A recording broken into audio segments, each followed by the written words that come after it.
So, minukuporta din, samahan niyo ako. Maggagata ako ng gulay na ito ang sipit ng alimasag, ang aking sahog. Ito yung gulay.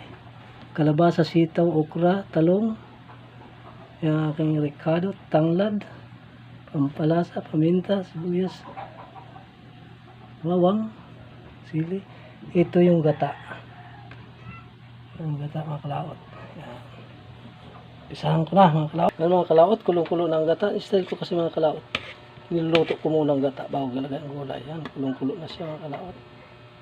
Yan, mga kalaot, ilagay ko ng sipit ng alamasan. Kaya mga sipit lang ito, mga kalaot, dahil nakatakas ang katawan nito. Yan, mga kalaot, nakalagay na yung mga sipit. Walang katawan, puro sipit. Nakatakas. Kalaot, yan ang gulay, ginataong kong gulay. Yan. Malapit siya maluto. Papatuyuin ko pa, mga kalaot. Yan, mga kalaot.